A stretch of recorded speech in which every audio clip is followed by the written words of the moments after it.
akhirnya Tecno kembali bawa HP futuristik dan spek yang gacor. Jadi Tecno baru aja merilis HP terbarunya yang dikasih nama Tecno Pova Curve 5G. HP ini merupakan HP melengkung paling ramping dengan baterai 5500 mAh dan klaim dari Tecno, kelengkungan layarnya itu mencapai 55 derajat yang bikin HP ini terasa futuristik saat digenggam. Tecno Pova Curve ini hadir dalam 3 varian warna, yaitu ada Magic Silver, Neon Cyan, dan juga Geek Black. Spek layarnya juga udah kinclong nih. Di bagian depan terdapat layar berpanel AMOLED, resolusinya Full HD+, dan punya ukuran layar di 6,78 inch dengan kecepatan refresh rate di 144 Hz. Terus juga kecerahan brightness maksimalnya ada di 1300 nits, dan untuk rasio layar ke bodinya itu mencapai 93,8%. Jadi kelihatan tipis banget untuk bezel-bezelnya ini.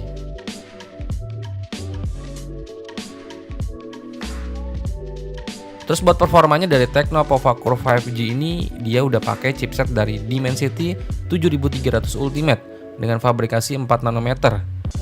Chipset ini dipadukan dengan RAM 6GB atau 8GB dan internal memorinya itu di 128GB.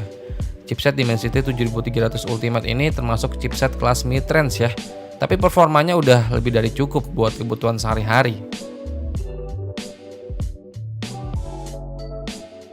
Buat dayanya Tecno Pova Curve 5G ini juga punya baterai berkapasitas 5500 mAh dengan daya ngecas fast chargingnya itu ada di 45 Watt. HP ini mengklaim bisa mengisi daya HP 50% itu cuma dalam waktu 15 menit aja dan 100% cuma dalam waktu 45 menit. Buat kameranya sendiri dari Tecno Pova Curve 5G ini juga udah bukan kaleng-kaleng nih.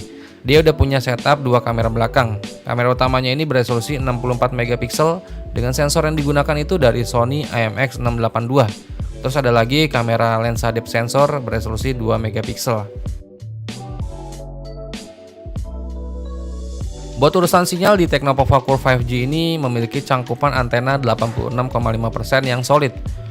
VO Wi-Fi dual pass dan pengoptimalan sinyal waktu nyata. Jadi untuk jangkauan sinyalnya udah mantep ini sih. Terus nggak ketinggalan AI di Tecno Pova Curve 5G ini juga ada ya. Fiturnya itu punya nama Ella AI, seperti AI Voice Print Suppression alias pengurangan kebisingan panggilan suara. Terus ada juga AI Auto Call Answering, AI Call Assistant dengan terjemahan langsung dan ringkasan pasca panggilan termasuk panggilan via WhatsApp. Dan no network communication untuk konektivitas di area sinyal rendah atau tanpa sinyal. Jadi sinyal-sinyal yang di pelosok-pelosok itu udah bisa dipakein AI ya. Jadi udah mantep sih ini. Terus buat harganya dari Tecno Pova Curve 5G ini yang kebetulan udah dirilis duluan di pasar negara perindavan. Jadi untuk Tecno Pova Curve 5G varian RAM 6GB, internal memori 128GB itu dijual di angka yang kalau dirupiahin itu sekitar 3 juta pas. Terus buat varian RAM 8GB, internal memori 128GB itu dibanderol di angka 3,2 juta. Harganya ini sih tergolong wah sih ini kalau nanti bisa masuk resmi ke pasar Indonesia. Ya semoga juga bisa cepat dirilis resmi ya. Biar persaingan di pasar Indonesia tuh HP dengan berbagai range harga itu makin rame dan kita dibuat bingung mau milih yang mana. Ya udah, pilih aja King P Nick.